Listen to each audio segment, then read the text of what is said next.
જમ્મુ કાશ્મીરના પહેલગામમાં થયેલા આતંકી હુમલાની ઘટનાએ સમગ્ર દેશને હચમચાવી નાખ્યો છે. આ દુર્ઘટનામાં ગુજરાતના ગીર સોમનાથ જિલ્લાના તાલાલા તાલુકામાં આંકોલવાડી ગીર ગામે મૃતકોને શ્રદ્ધાંજલિ અર્પણ કરવામાં આવી હતી. આંકોલવાડી ગીરમાં RRS તથા ગામના લોકોએ મૃતકોની આત્માને શાંતિ અને શ્રદ્ધાંજલિ અર્પિત કરેલ હતી.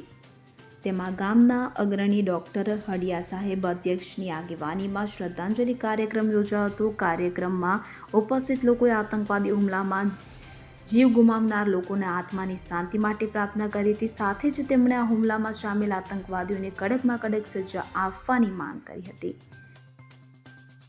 જગદીશ અધીર સાથે CN24 ન્યૂઝ તાલાલા.